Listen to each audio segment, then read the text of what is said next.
இன்றைக்கி கிறிஸ்தவர்கள் மத்தியில் ஒரு பெரிய கேள்வி இருக்குது. நான் ஒழுங்காக தானே சர்ச்சைக்கு போகிறேன், நான் நல்லா தானே வேதத்தை வாசிக்கிறேன், ஜெபம் பண்ணுறேன், ஆனால் என் லைஃப் ஏன் இப்படி இருக்குது? அவனை பாருங்கள், அவன் எப்படி இருக்கு, அவன் பண்ணுறதெல்லாம் அயோக்கியமாக இருக்குது, அவன் பண்ணுறதெல்லாம் எதுவுமே சரி கிடையாது, ஆனால் அவன் நல்லா தானே இருக்கிறான், நான் ஏன் எப்படி இருக்கிறேன் அப்படின்னு சொல்லி விசேஷமாய் தேவனுடைய பிள்ளைங்க மனசில் இப்படி ஒரு காரியம் தோண்டிக்கிட்டே இருக்குது. இதில் குறிப்பாக என்ன சொல்ல போகணுன்னா வாலிப பிள்ளைங்க, ஆமாம் பைபிள் படிக்கலை, நான் பைபிள் தான் நான் படிக்கிறேன், சர்ச்சுக்கு ஒழுங்காக போகிறேனே, எனக்கு ஏன் இதெல்லாம் நடக்க மாட்டேங்குது, நான் ஏன் எக்ஸாமில் பாஸ் பண்ணல, எனக்கு ஏன் இது கிடைக்கல, நானும் ஜெபம் பண்ணிகிட்டு தானே இருக்கிறேன், பாரு அவன்லாம் இஷ்டம் போல் வாழ்ந்துட்டு இருக்கிறான், அவங்களாம் இஷ்டம் போல் இருக்கிறாங்க, நான் மட்டும் ஏன் இப்படி இருக்கிறேன் அப்படின்ற எண்ணம் இன்னைக்கு கிறிஸ்தவர்களுக்குள்ளார ஓடிக்கிட்டே தான் இருக்குது. சில நேரத்தில் கிறிஸ்தவர்களை பார்த்து இவங்க சர்ச்சைக்கே வரதில்லை, ஜெபம் பண்ணுறதில்லை, எந்த ப்ரேயருக்கும் வர்றது கிடையாது, ஆனால் நல்லா தானே இருக்கிறாங்க அப்படின்ற ஒரு எண்ணம் ஓடிக்கொண்டே இருக்கிறது.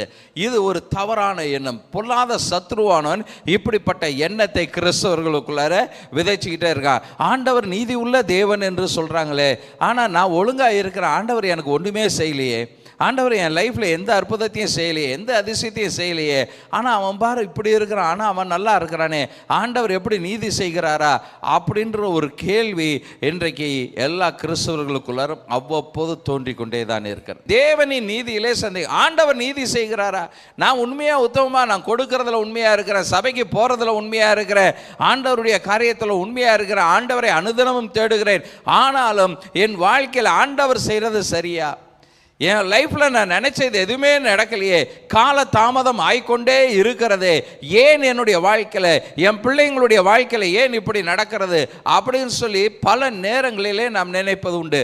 அக்கிரமெல்லாம் பண்ணுறாங்க, அவங்களாம் நல்லா இருக்கிறாங்க, பைபிள் படிக்காதவங்களாம் நல்லா தானே இருக்கிறான், சர்ச்சுக்கு போகாதவங்களாம் நல்லா தானே இருக்கிறான் அப்படின்ற எண்ணம் உடையவர்களாக இருக்கிறோம்.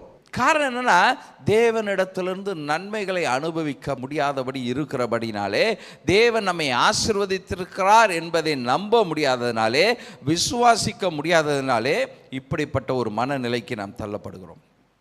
இது என்ன ஆகுதுன்னா, அவன் நல்லா இருக்கிறான் பார், அவன் நல்லா இருக்கிறான் பார், நம்ம தான் இப்படி இருக்கிறோம் அப்படின்ற ஒரு எண்ணம் தோன்றி விடுகிறது. இந்த எண்ணம் உங்களுடைய வளர்ச்சியையும் உங்களுடைய ஆசீர்வாதத்தையும் தடை செய்கிறதா இருக்கிறது.